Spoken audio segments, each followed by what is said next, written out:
Ya, selamat sore Pak Dio, apa kabar? Selamat sore, Kak Karisma, sehat selalu, Tuhan berkati. Pak Dio, ini kita bisa lagi membahas bincang-bincang yang lagi hangat di sosial media dan maupun di elektronik mengenai perdebatan antara Agus yang korban penyiraman air keras dengan Novi yang sebagai penyelenggara penggalangan dana.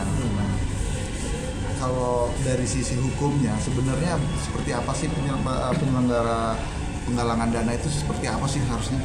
Jadi kalau bicara penggalangan dana, itu sebenarnya semua udah diatur oleh Kementerian Sosial namanya. Dari zamannya Pak Harto, Orde Baru, Orde Lama, sampai sekarang itu ada aturannya. Cuman aturannya memang hanya sebatas aturan. Zaman dulu itu, zamannya Pak Harto, Orde Baru ada yang namanya STSP. Itu penggalangan dana sosial tuh lewat sayembara berhadiah. Orkas juga ada. Nah, dana sosial olahraga. Semua itu diatur dasarnya adalah undang-undang dan aturan-aturan Kementerian Sosial itu ada.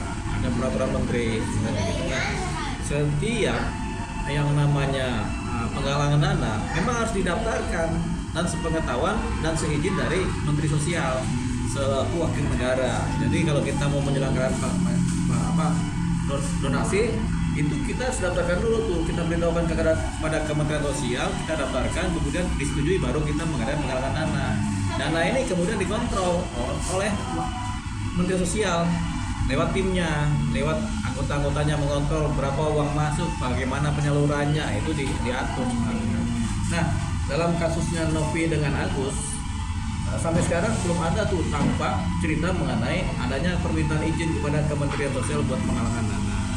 Nah, Novi menjalankan ini lewat yayasan menggalang dana, tapi tampaknya izinnya belum kita dapat, belum kita lihat sampai sekarang. Hanya cerita perdebatan antara mereka, tapi sebenarnya izinnya belum ada. Jadi adalah penggalangan dana sosial yang memang sifatnya belum teridentifikasi ada izinnya, gitu. Jadi, tapi nggak apa-apa.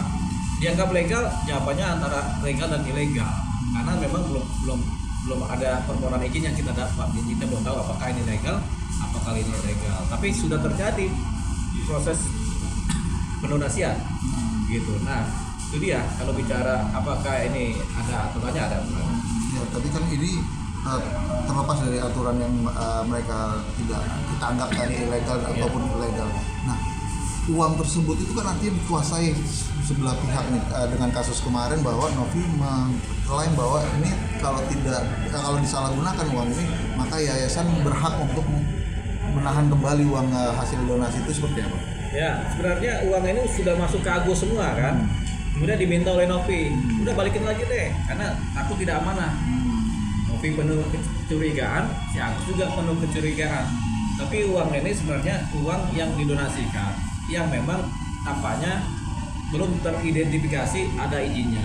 Nah, dalam kasus ini uang ini ketika udah diserahkan ke Agus sebenarnya uangnya Agus. Tapi dalam proses perizinan donasinya belum tentu legal, gitu, tapi uangnya Agus.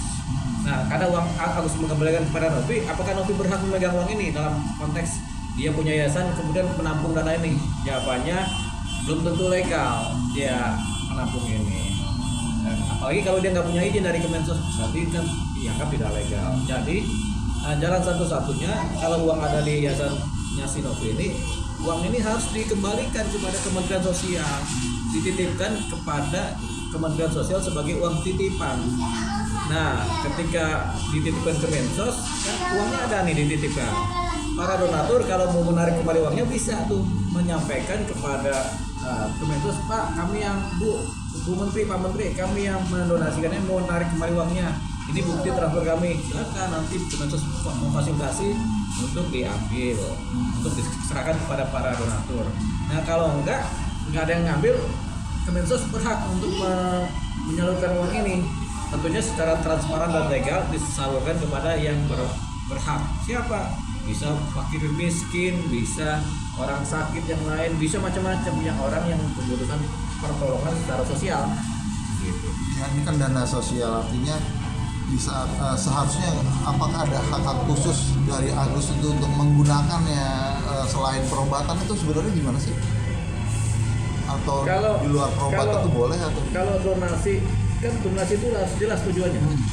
Donasi ini untuk bangunan bencana alam. Tentunya kan untuk segala sesuatu yang terkait dengan perbaikan dari korban bencana alam. Itu kan pentingnya untuk itu. Nah, sama juga donasi kepada Agus ini kan tujuannya kan untuk pengobatan. Nah, tujuannya itu. Kalau kemudian oleh Agus dipakai buat bayar utang, udah nggak sesuai dengan tujuan. Berarti kan sudah menyalahgunakan amanat donasi. Itu udah nggak boleh. Secara etika dan moral tidak dibenarkan. Gitu. Jadi Agus ya salah kalau uangnya dipakai untuk bayar utang. ya artinya di sini harus ada peran pemerintah juga untuk menengahinya. Asal ada peran pemerintah. Persoalannya kan pemerintah kan belum diajak oleh mereka. Jadi mereka ribut-ribut, nanti kalau pemerintah masuk ternyata bahwasannya donasi ini sifatnya tidak ada izin, kan akhirnya kan jadi bumerang buat keduanya. Dampak buruknya buat keduanya. Nah, Novi juga nggak boleh nahan uang dari donatur ini. Kalau ditahan juga nanti kan dia citranya buruk. Kemudian kalau dilaporkan juga terjadilah penggelapan. Uangnya nggak dipakai. Uang ini sebenarnya nggak berani dipakai juga sebenarnya oleh Novi. Tapi kalau uang itu di dia berbahaya. Uang ini jadi uang panas. Dikembalikan kepada donatur. Kalau nggak bisa dititipkan kepada Kemensos. Kemensos nanti yang ngatur. Donatur bisa minta ke Kemensos. Yang jelas itu lebih clear, lebih bermartabat buat Novi juga. Ya, tadi kan sempat dibahas juga bola panas itu sanksi terberatnya dari sisi hukum itu apa? Sebenarnya donasi ini bisa sanksi administrasi terhadap yayasannya, bisa juga apa? Kalau pidananya kita belum dapat ya, karena ini kan uang dana sosial kan. Tentunya ada sanksi administrasi, yayasan mungkin dikedudukan atau bagaimana.